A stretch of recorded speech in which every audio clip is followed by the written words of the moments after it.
ഭഗവാനും നീയും ഒന്ന് എന്ന് സമർത്ഥിക്കുന്ന അദ്വൈത വേദാന്തത്തിന് ഒരു പരമഗുരു മലനാട്ടിൽ ഭൂജാതനായി. ഒരുപാട് മതപണ്ഡിതരെയും ആൾദൈവങ്ങളെയും തൻ്റെ ബൗദ്ധികതയുടെയും ജ്ഞാനത്തിൻ്റെയും വാൾമുനയാൽ അടിയറവ് പറയിച്ചു.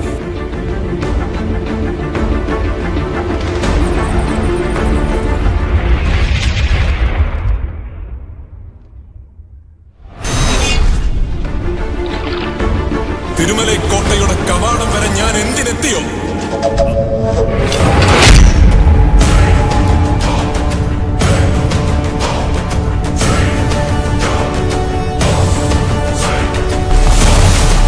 അവൻ വരും.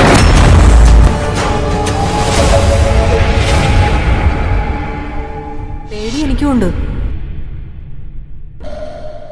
അത് പറഞ്ഞോണ്ടെങ്കിൽ ഇരിക്കാൻ പറ്റുമോ?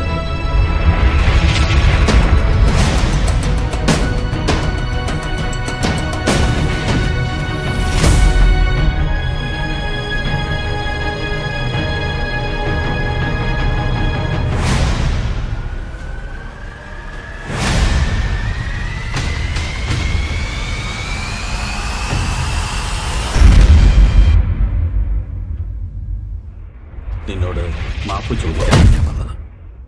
ഞങ്ങളെല്ലാവരും നിന്നോട് ചെയ്തത് ചതിയാണ്.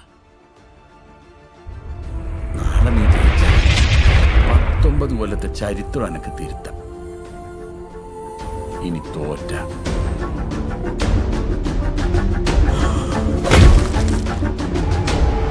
അടവ് പഠിപ്പിച്ചത് ഇരവിയാണ് തമ്പുരാനെ.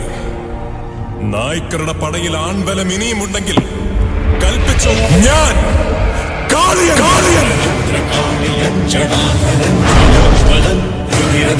കാളിയൻ നമിച്ചുയർന്ന നായകൻ